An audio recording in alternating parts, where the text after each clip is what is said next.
So to move on, we're going to move into probably one of our biggest subjects, archive and storage management. Clearly, the move to file-based things is we really have to consider new data ways of archiving our material.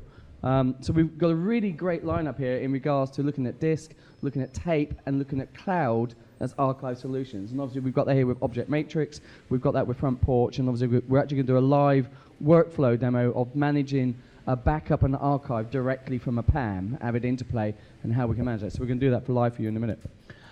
However, as I have been doing for the last 7 years, I have to take a slight digression, and it's frustrating that we have to keep doing this. We are still suffering in the marketplace where people are not taking backup seriously. We are still suffering in the marketplace that people are backing up their tens of thousands of pounds worth of content and material onto a £300 FireWire drive. And when they lose that FireWire drive, they phone up and complain, and I'm really sorry, it's not our problem. We've got to take this seriously, it's really important. And I've been presenting this for 7 years, and it's obviously frustrating this goes on. So there's several elements. FireWire drives on the shelf will seize up, and you won't be getting your media off, probably within 6 months. You cannot put it on a single FireWire drive. We need to look at multiple levels of backup on the system. The next issue we always find out is people think RAID is protection. RAID isn't protection. RAID is an ability to keep your disk running in case of a failure. And why do we do RAID in case of a failure? Because we're expecting our drives to fail. And the reasons for this is this curve. This is the average warranty period or lifetime of a disk drive. So we obviously have our beginning, which is pretty much ironed out in the manufacturing process. So we get a high failure rate at the beginning, but that's removed by the factory process. You're typically coming into a drive at this stage here. We're then looking at an average lifetime of a drive between 5 and 7 years. Great, that doesn't seem to be a big problem. I just keep migrating my drives every 3 years. They're not expensive. But now if we apply RAIDed sets into the system, we may be RAIDing 24, 48, even larger RAIDed sets on the system. And what a RAID does means that if a drive fails, you can continue working. But when the drive fails, you've also lost your protection. So when 2 drives fail, you lose your data. So now if I apply this curve and divide it by my 48 or my 24, I'm probably expecting the drive to fail every 3 months. Okay? So RAID is meant to keep us running and keep our systems. It's not designed as our backup, and we really must take our backup seriously. So, slight digression. Please take it seriously. We still are suffering in the marketplace with this misconception, and there's a lot of media being lost because of it. So we're going to focus really on disk, cloud, and tape-based archive. And I'm just going to lead you into one area first. And we want to just talk a little bit about LTO and what it is as a format. Originally, when we first went into the world of file-based acquisition, we called it the tapeless world. And very quickly, engineering said, you can't call it tapeless, we really need tape still. And this, of course, this is where data tape became an important element. And one of the things we really like about LTO are several elements.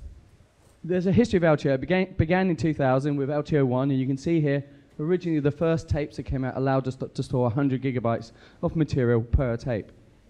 That same tape today, in the form of LTO6, allows us to put 2.5 terabytes of data onto that tape. So its density, its cost, and the fact it has a potential 50-year shelf life is very, very exciting. So the great idea now is I can pull all my data, pull it onto this tape on my LTO6, and I can put my tape on the shelf, and then 50 years from now, I'll play it back. No, it doesn't work that way. Okay? It's pretty unlikely you're going to have a device that's going to be able to play it back in 50 years' time. So we need to think about data migration. And one of the things LTO does for us, and data, is 2 things. First of all, LTO has a forwards and backwards compatibility. So what's really nice here, so here we are today with LTO6, and my LTO6 drive can actually read my LTO5 and LTO4 formats today. My LTO5 can actually write LTO4, so now I can have my robotic library, and I could populate it with my LTO4 drives, which is my old archive, and I could populate it with my LTO6, and I could say migrate archive to my LTO6. So we've got to think about data migration, and that's to allow the technology wave and allow us to keep up with that technology, but now we can do it automatically and move that data forward as we go along. So just LTO as an overview. One of the key elements with LTO is obviously, I've talked about LTO as the tape, but we need to think about the formatting that goes onto the tape. And there's several elements that's been really interesting here.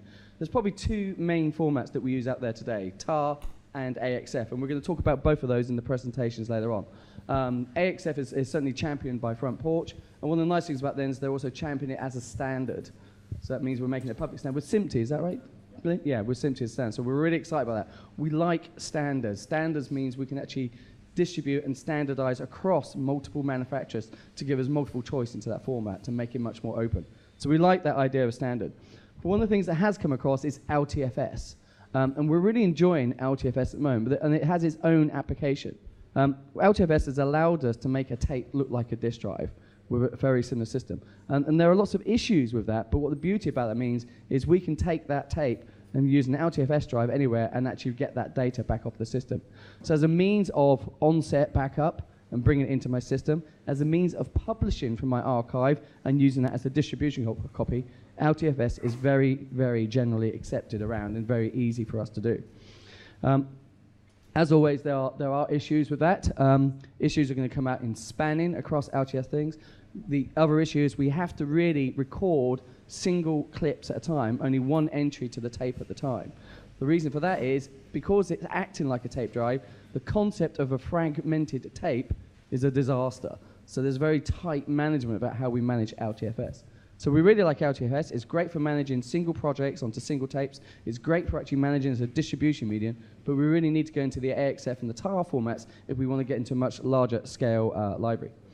So what I'm going to do, I'm actually going to hand you straight over to our first disk-based manufacturer, Object Matrix, who actually understand and recognize disk drives and know how to do enterprise protection throughout the system. So I'm going to hand you straight over to Nick. Thank you.